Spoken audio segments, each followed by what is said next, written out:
台北嘅大地建案出问题进前，去年高雄自强一路某一个建案海边嘅7号透天厝起起，壁都必顺，建商有甲一寡住户达成和解。不过为今年2月开始，建商跳票，讲好嘅租金补贴无照片照行，定期嘅进度嘛拢无半撇。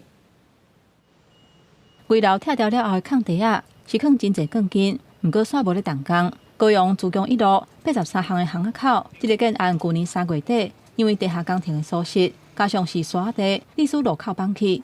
8月中，阁因为附近的巷仔放弃，伫巷仔边的7号嘛受到牵连，厝起起，壁嘛离开，风破定是危楼拆掉。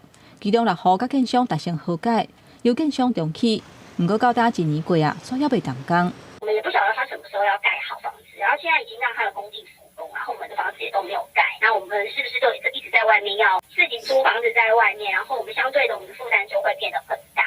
看到害厝风拆的建案已经复工，家己还阁伫咧外口税厝，加上建商原本答应讲会负担2年税厝的费用，不过受灾户从今年2、3月啊开始，都无阁收到租金的补偿。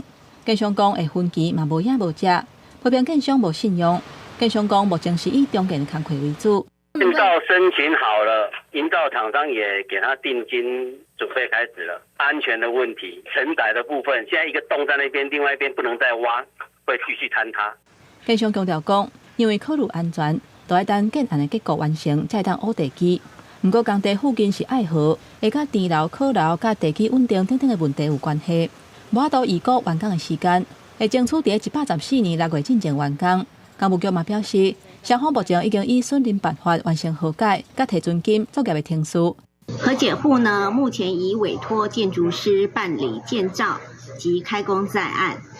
提出户呢，则在申办围老重建程序中。工务局表示，双方后续若是有争议，应该以司法的程序来处理。